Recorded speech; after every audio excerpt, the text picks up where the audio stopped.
Hi నమస్తే, నా పేరు చిరుమావళ్ళ సుబ్బారావు. ఈరోజు నరమలపాడు గ్రామం చిట్టేటి వెంకటేశ్వర గారి చేను దగ్గరకు వచ్చానండి. ఈ చేను 10 విజిట్లు చేశాను. ఇది 11వ విజిట్. ఫస్ట్ తీసిన 10 విజిట్లకి ఈ విజిట్కి తేడా చూడండి. చేను ఎట్లా కాసిందో. మనం హ్యూమిక్ పొటాష్ పెట్టి 100 రోజులు అవుతుంది. ఒకసారి చేను కింద కాయలు ఎట్లా కాసినాయి కింద నుంచి చూడండి. కాపు ఎంత చక్కగా ఉందో ఒక్కసారి చూడండి. కాయ సైజ్ చూడండి, కాయ రంగు చూడండి. 90% కాయలు డ్యామేజీ లేదండి. కింద కాయలు కూడా చూడండి. చేను ఎక్సలెంట్గా కాసింది. నాగరాజు, ఈ చేను ఎట్లా కాసిందయ్యా? వేరే ఫార్మర్ని నాతో పాటు తీసుకొచ్చాండి. ఆ ఫార్మర్కి చూద్దామని. ఒకసారి చేను చూడండి ఎట్లా కాసిందండి. ఎకరం 30 క్వింటాల దాకా ఉంటాయండి. చెప్పు. బాగా ఎక్సలెంట్ అండి. హ్యూమిక్ యాసిడ్ అది పెట్టడం వల్ల మనం మందులు పెట్టే అవసరం ఉండదు. బాగా కాస్తుంది. ఒక్కసారి చేను చూడండి, కాయలు చూడండి. ఒక్కటే చెట్టు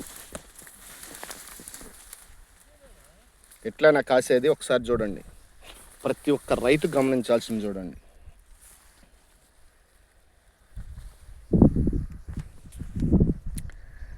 చాలా ఎక్కువ దిగుబడి వస్తుంది. నల్ల తామర పురుగు వచ్చింది ప్రజెంట్. అయినా కూడా ఈ చేలో ఏం కోరకపోవటం లేదు. కొసలు ఒకసారి చూడండి.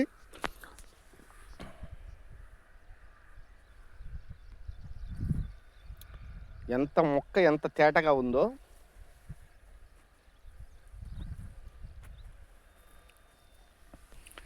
దీనికి కారణం బెస్ట్ అనే మందండి. హ్యూమిక్ పొటాష్ అనేది కింద పెట్టాము, పైన బెస్ట్ అనే కెమికల్ ఇప్పుడు 5 సార్లు స్ప్రే చేసాము. ఆ మందు స్ప్రే చేయటం వలన గోధుమ రంగు తామర పురుగు, నల్లి, తెల్లదోమ, పురుగు, సిలక అనేది ఏది ఉండదు. ఒక్క మందు అండి. ఎకరానికి 250 ml కొడితే సరిపోద్ది. ఒకసారి చేంజ్ చూడండి ఎంత ఆరోగ్యంగా ఉందో.